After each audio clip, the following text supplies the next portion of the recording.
Tierra Kwasi Kwarteng, Kasama for the ma, a year, or Kumpraku Kennedy Agyapong, Openikasi, the future leader.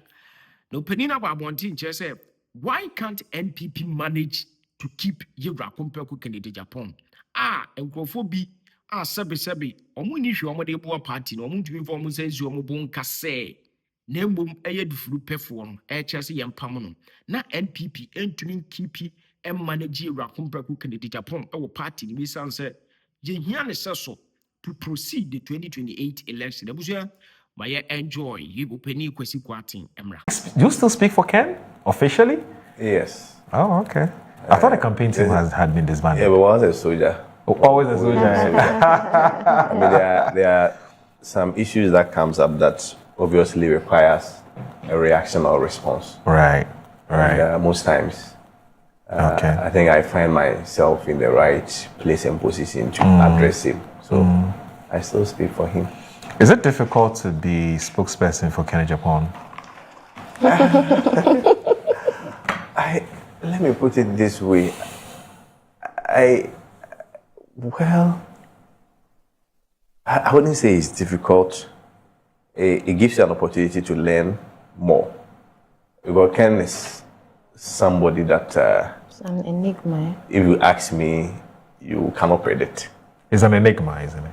I mean, I don't know. I think you are going above my level. Aha! Okay. So I would say it's someone that you cannot predict.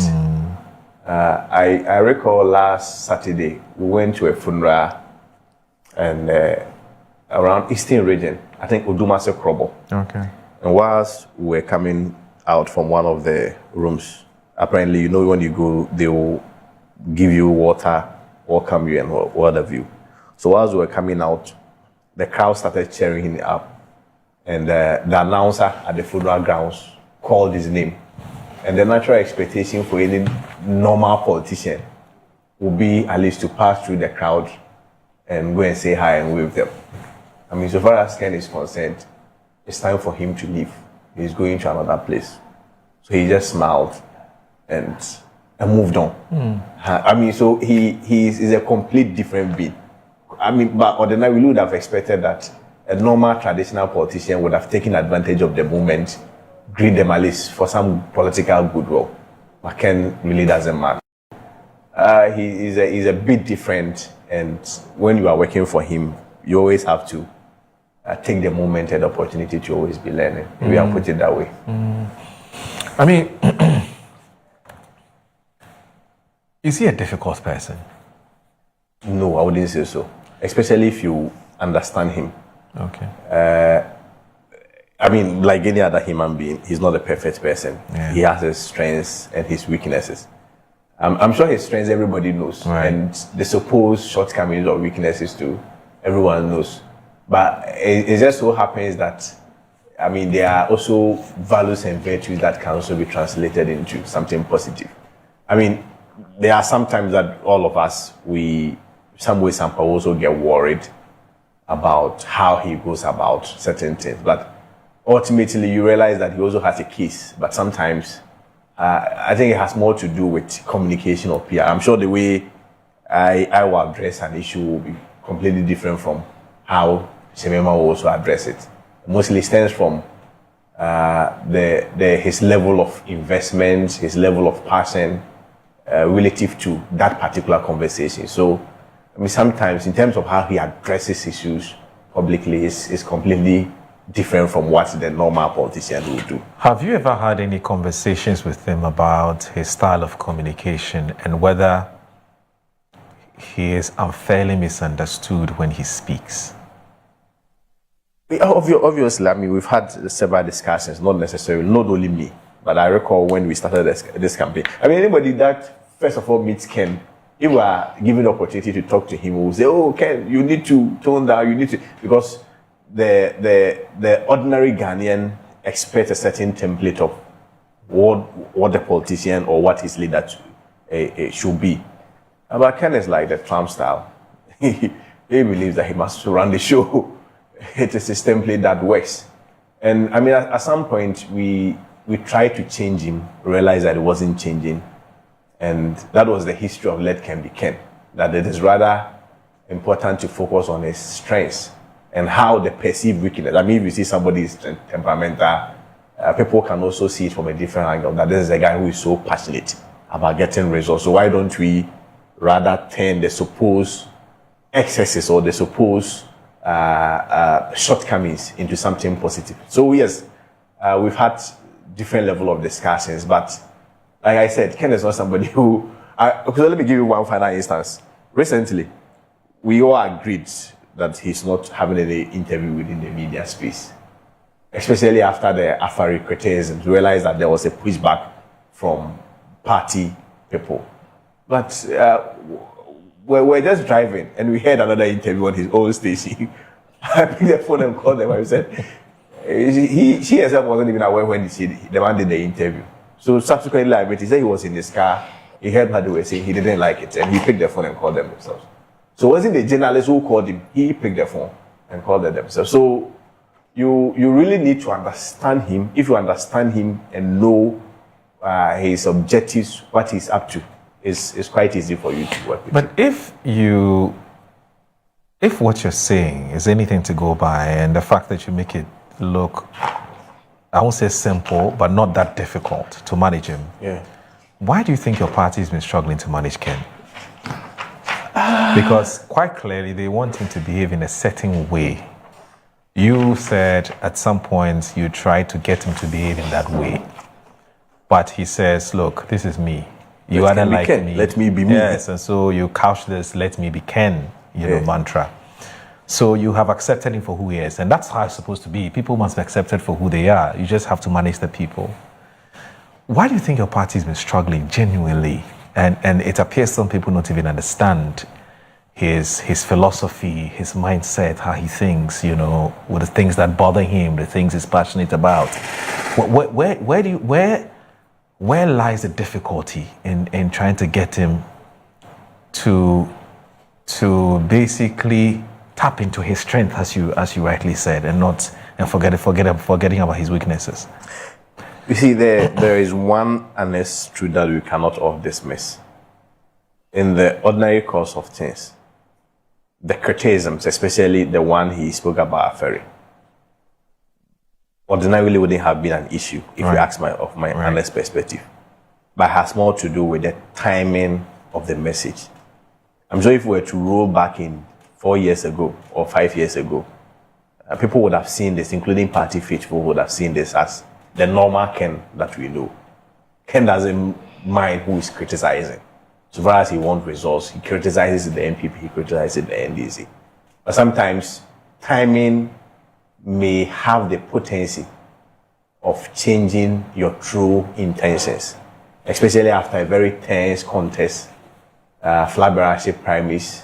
I mean, we all know the back and forth, the trading of insults, what have you, and the long silence of him. If I'm a party member, the natural expectation I would expect is that when you are coming out for the first time in any public commentary, I mean, it would have been a message that ordinarily will appear to promote the party. So at a time when the party feels that they've gotten the NDC on the ground, especially when it comes to this Afari conversation, and they realize that a stalwart of the party is speaking in a different language, which was not even wrong in the first place. It is natural, especially looking at the context of the kind of politics that we play here. You'll get some pushbacks. So the timing is one important thing. And of course, we also must understand that as a party like ours, especially within our democratic dispensation, if you, as Ken, reserve the right to make commentaries and opinions that you feel are legit, I think it is also important to also extend same courtesies to other party faithfuls who may disagree with you. And the party structures and the party constitution and the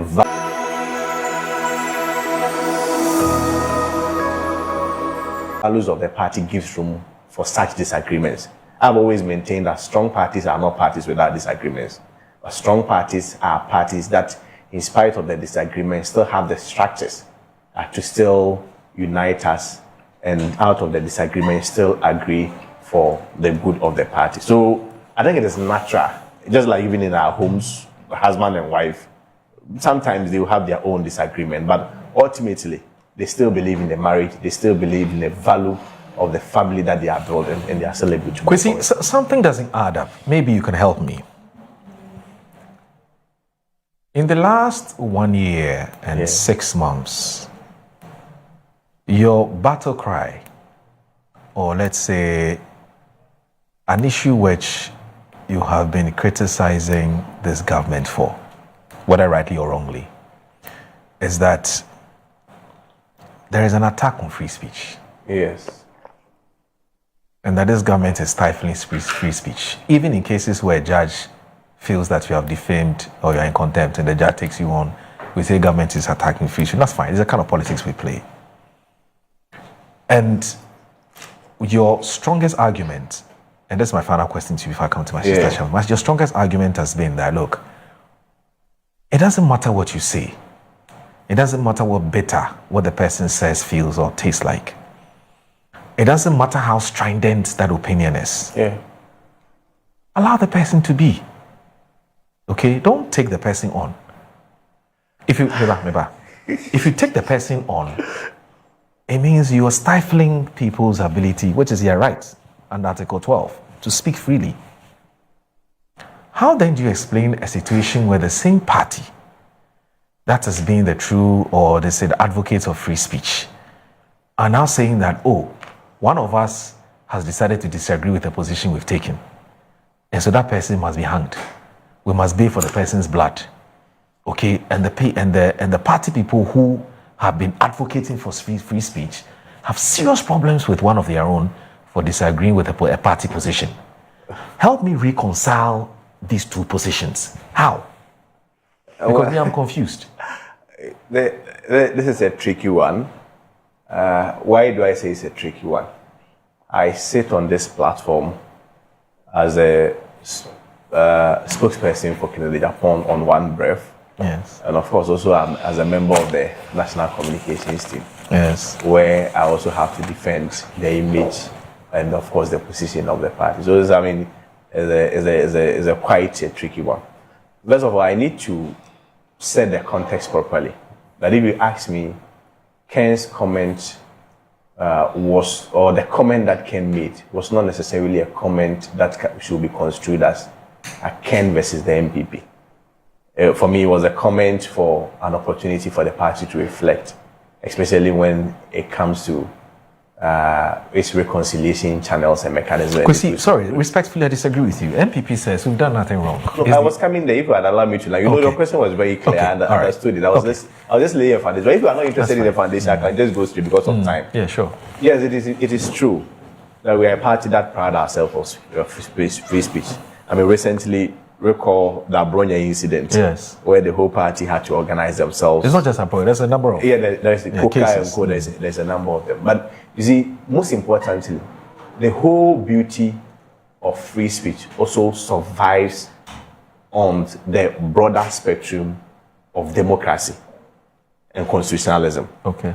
So democracy also, and of course, I mean, the principles of free speech also dictates that even when you make a free speech, people are also at liberty to also make opposing or counter free speech, whether or not to make a case whether or not they disagree with you. How different is this position from what happened to those who spoke and the law took its course? Yeah, I mean, the law allows that. Okay. The framework of the law allows that. But you were livid. No, it doesn't change anything. Is evil. No, it doesn't change anything. It doesn't change anything. Okay. You see, context is also very important. Okay. Nobody is saying that nobody was saying that the NDC couldn't have taken those individuals on, right? But we are saying that even if we are taking them on, it has to be within the right framework of the law.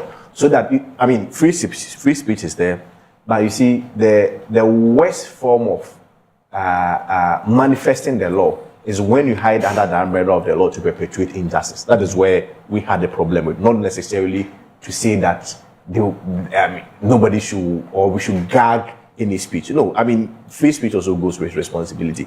But to the substantive question that you asked, the balance is that within free speech, people can make their comment and their opinion heard. At the same time, the whole principle and doctrine about free speech also allows other people to disagree. Okay. So what we are having now in NPP is just a manifestation of democracy, where people, even internally, are disagreeing on one particular position, which is very allowed within the dictates of free speech. But I'm saying that regardless, the party has structures to addrase SEO.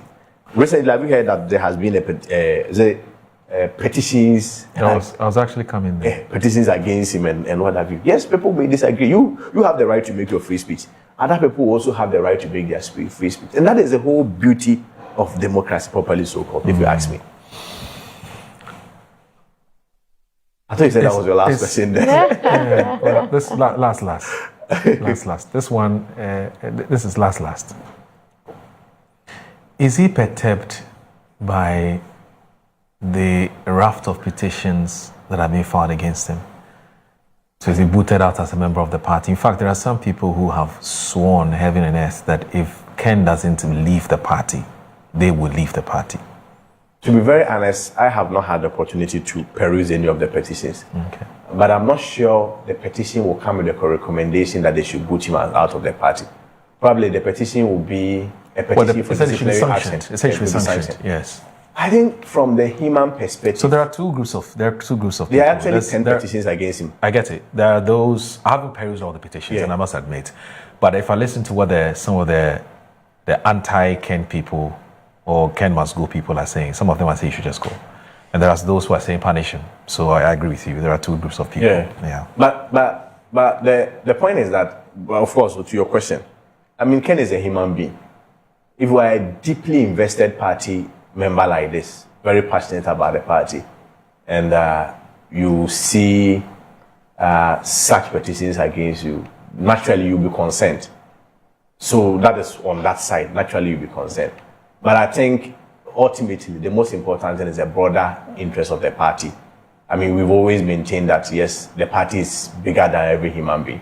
At the same time, we also have to come into the reality that parties are also run by human beings. If a human being can wrong a party, it presupposes that the party can also wrong human beings, because the party are not run by robots. The party are also run by human beings. Right. But ultimately, what is the balance? The balance is that we have structures, we have systems to address such disagreements, such concerns. And I have confidence in the Bawumia-led leadership. I have confidence in the executive structure. I have confidence in the party structure. Okay. All that is happening is just a phase. It happens to every political party. And this you could do and go even from this. It's natural. And so we'll move out of this phase. And I'm confident we'll come out stronger ahead of 2028. And I'm confident that 2028, maybe we'll come here and Samima will be defending the opposition party.